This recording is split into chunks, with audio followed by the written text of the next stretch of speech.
Kabid Humas Polda Aceh Kombes Pol Joko Kristianto mengungkapkan kondisi keamanan di Aceh jelang tahun politik 2023 saat ini aman dan kondusif.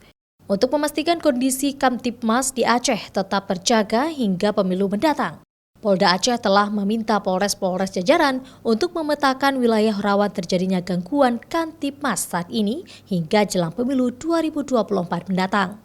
Menurut Joko, pemetaan yang dilakukan oleh Polres-Polres jajaran terkait dengan daerah rawan Kamtibmas terutama di TPS-TPS.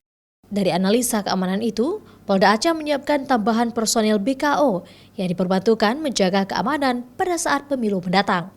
Jadi masing-masing Polres itu memetakan jumlah TPS, jumlah personil yang dibutuhkan, berapa BKO yang dibutuhkan nanti dari Polda. Pendukung-pendukung itu sudah disiapkan. Nanti untuk itu pada saatnya itu akan dipublikasikan.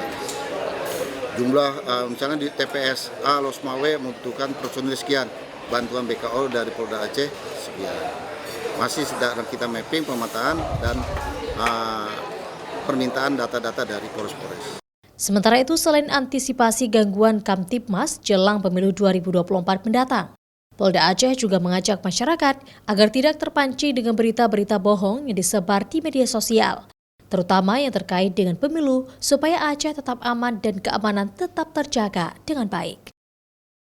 Mustajab, Kompas TV, Banda Aceh.